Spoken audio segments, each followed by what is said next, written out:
Hi guys, I just want to let you know before you proceed with this video, there is some trigger warnings for emotions. If you are an empath, this has a lot of emotional content in it. It is a diagnosis story, a diagnosis journey, and I do not want anybody feeling like they have to take on emotions that they cannot handle right now. There is also some mention of sensitive topics. So if that is something you are struggling with right now, I do not want you to trigger yourself in any way. So please click out of this video. I will not be upset if you do not watch it.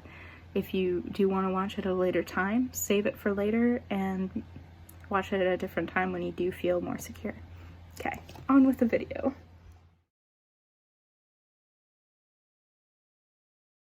Hello, welcome back to our channel.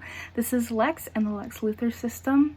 Our channel is made to help destigmatize dissociative disorders like dissociative identity disorder and OSDD, or otherwise not specified dissociative disorders. I have quite a few people in the background helping in case I do get overwhelmed or forget something important. I did write quite a bit down. We asked you guys this past week what you wanted to see in our next video on Twitter. We put up a poll and the highest vote was for our diagnosis journey. So here is Into the Unknowns of DID. Again, this is Lex. I am the host, so that means that I was kind of, well, I'm out most of the time. I have been for pretty much our entire lives. For most of my life, I was not well educated on mental health issues. I had no way to be able to label the emotions and the thoughts and experiences I was having in childhood and during some of the worst times of my life. I specifically remember around 6-7 years old having this just ugly hatred for myself, and there wasn't an explanation behind it in my mind or my parents' mind. My emotions were always incredibly strong, and this always confused me and upset me. I always felt like I was a nice person, and every once in a while I just felt myself beginning to explode, and it was never at somebody else, it was always at myself. I always had a pit in my stomach, like something was wrong. However, I never wanted to focus on this pit in my stomach.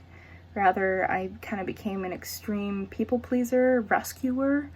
I never really truly had a sense of myself or my personality, and I was never fully grounded in my life.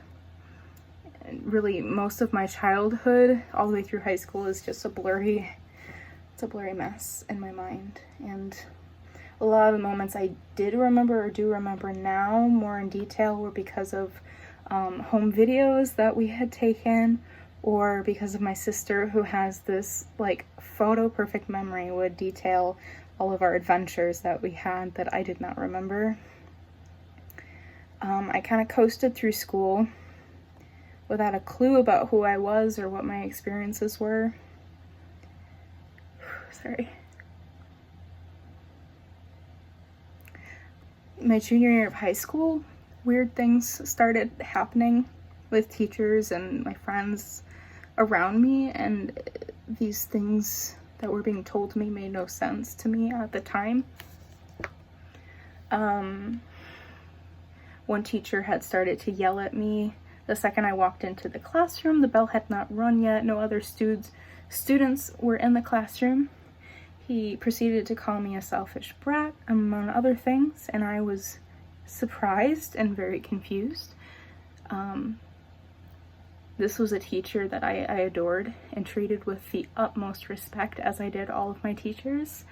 I usually was a very quiet student. I would sit and listen to lessons, take notes, etc. I was a good student, and I still am. Pretty much straight A's, and I never had detention or Saturday school. All this to say, I never spoke out of turn, ever. I remember going and crying in the bathroom for the rest of the class hour, and I to this day, I still have no idea what I did to deserve that kind of greeting from a teacher. I also began to lose friends quickly without an obvious reason behind this abandonment. And another teacher requested a meeting with my parents to discuss my alleged attitude problems. I never remembered ever acting out of turn. I always treated everybody with respect, and the things that people were coming forward and saying that I had done, it wasn't me. It wasn't something that I remembered doing, and I always owned up to my mistakes. I still do. Sorry. Okay. I have like a little book. I literally wrote everything. I felt like I was being blamed for someone else's actions, and it was beyond frustrating. After high school, I became very withdrawn and anxious and depressed. I didn't have names for those things. I didn't really know what constituted as depression or as anxiety. By that time, I'd had a series of panic attacks with no seeming reasoning behind them. At 18 years old, I attended my first therapy session, and I felt crazy because I needed therapy, and that's how I grew up. Therapy was a bad word. Therapy was a bad thing to have to go through.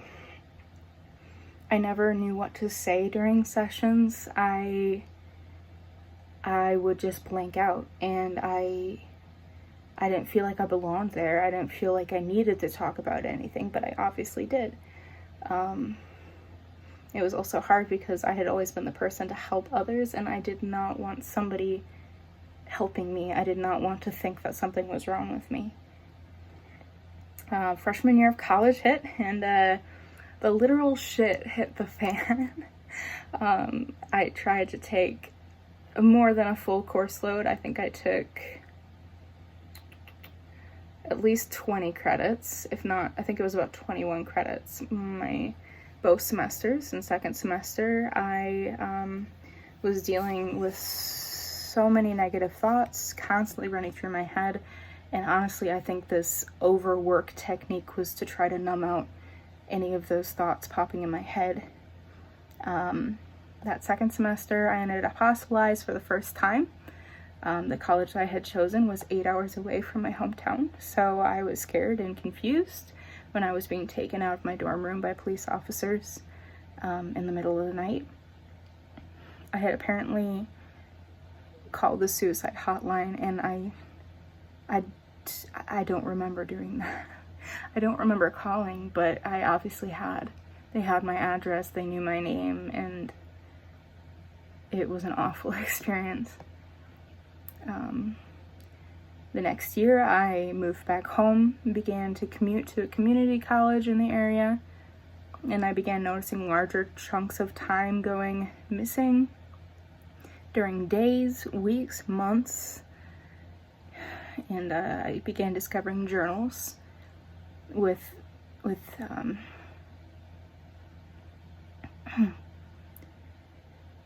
sorry. I began discovering journals that were hidden in my room and some of my old childhood areas that I kind of put things that were precious to me at the time. And these handwritings were not mine. They were different. And they were in various tones of writings. Many of them negative. Some had child's drawings in them.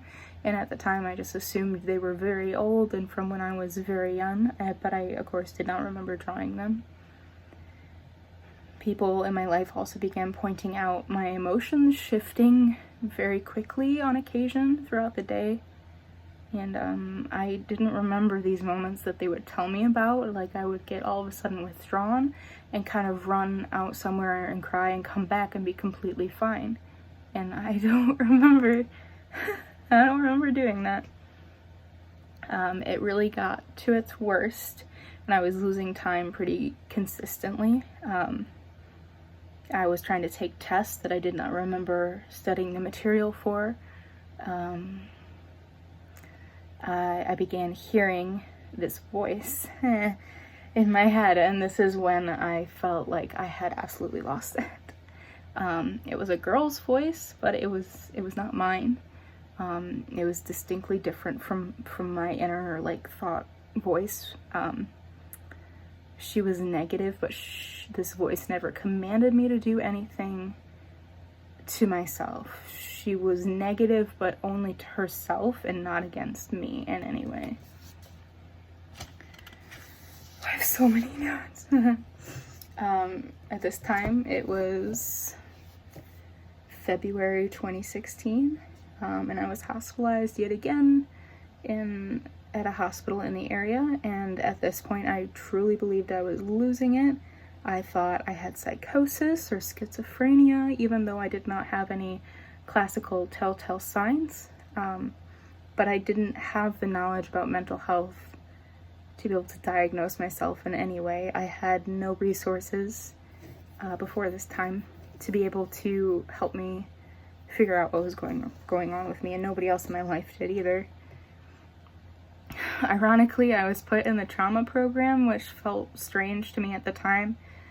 I, of course, was honest about the bullying I had gone through during my school years that I did remember, but even in the trauma program, I didn't feel like I belonged there. I didn't feel like I had it bad enough to belong there. I had a lot more episodes at the hospital. Of course, I didn't remember, but I would end up kind of more in the quiet room, and I would have a journal in front of me with a handwriting I did not remember, chunks of days missing, and I was exhausted all the time. I was not sleeping.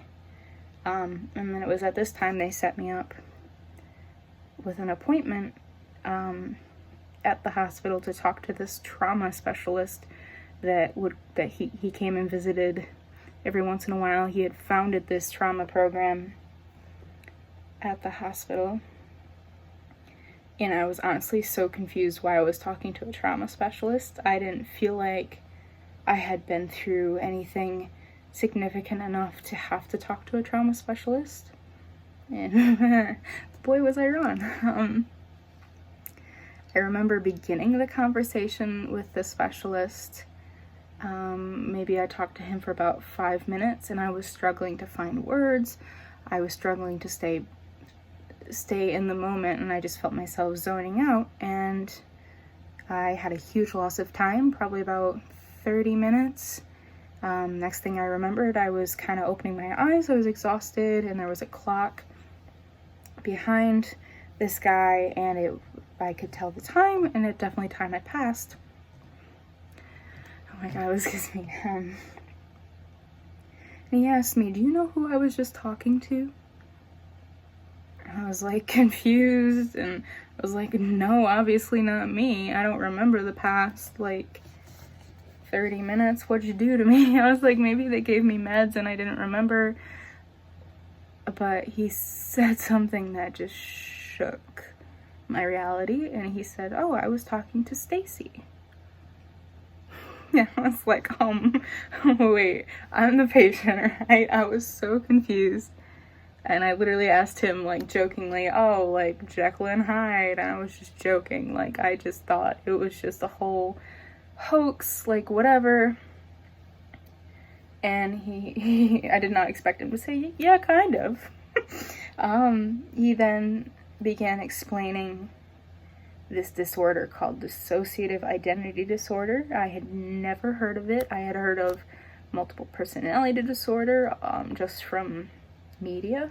And of course it was negative media, old media that was not correct. And he also told me it was a trauma-based disorder. And that I did not want to believe that anything had happened to me.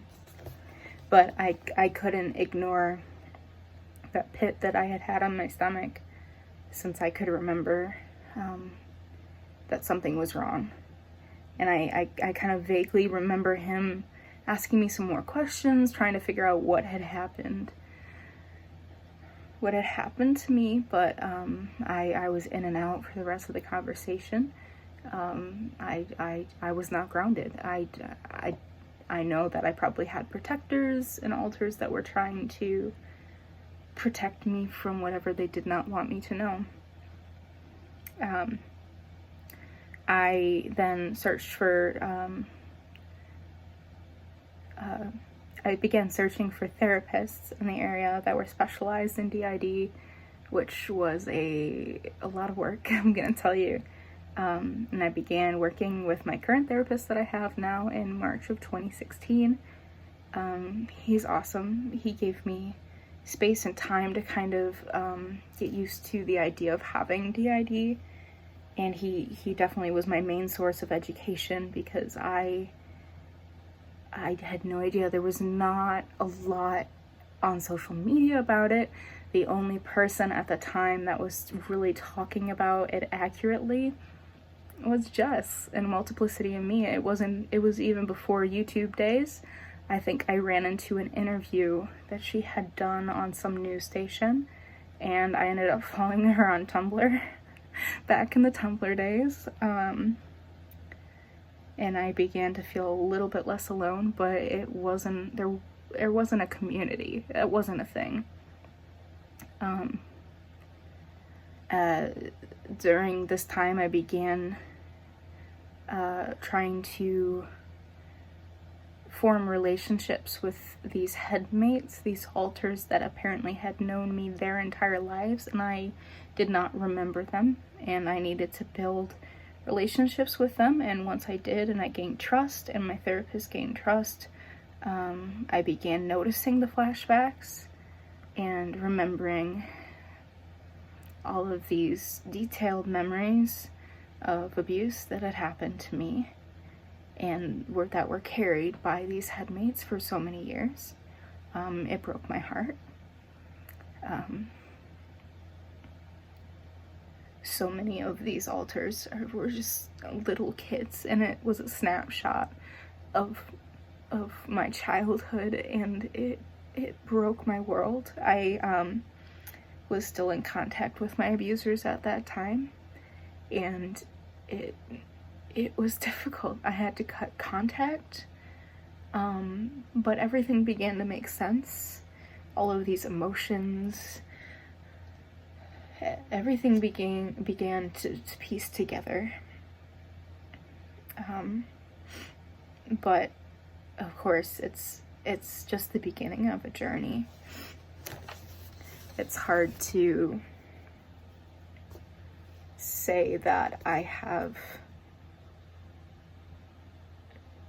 don't think I've even touched the surface of every single thing that has happened to me, because it's just a puzzle piece. There're just a million different puzzle pieces, and you're only given like one or two at a time, and you're slowly trying to piece a puzzle together over the years. It was hard for me to come to the realization that I had been living in this perfect world in my head, that everything was fine and nobody could possibly do those things, and my world crumbled but also began rebuilding at the same time.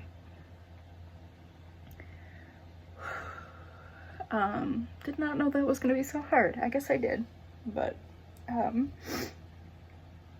that was the beginning of my journey, and now it is 2020, which is good for grounding me as well, because I am slowly fading. It's 2020, and I would love to say that I'm miles and miles ahead and DID doesn't affect me anymore, but the fact is that DID is not a linear journey.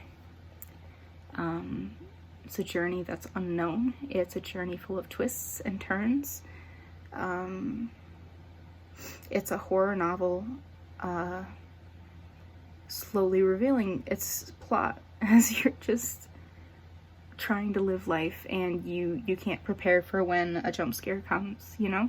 That's flashbacks. It literally, for me, it overtakes me, and a lot of times I completely lose any sense of the world around me, and I get completely lost in the memories and the horrific things that happened. And honestly, I think the PTSD symptoms are harder to deal with when your main instinct to survive is to dissociate from any of those things. So it's hard to be able to deal with the memories as they come up and get the feelings of guilt and feelings of I should have known, I should have told. But the brain is amazing, and it did what it had to do to kind of camouflage us and camouflage me so I could be a student, so I could be successful, like in some way or form. And I'm thankful for that, but it's also time for me to start carrying the weight and start letting my headmates know that they don't have to hold on to these traumas forever, that I'm here and I can share the weight and we can deal with it together.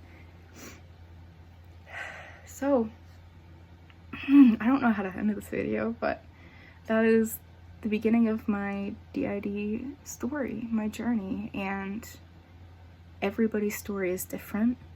I unfortunately did not have the tools in my toolbox to be able to help diagnose myself in any way, shape, or form. There are more resources now than there ever were when I was younger, and the fact is that it's still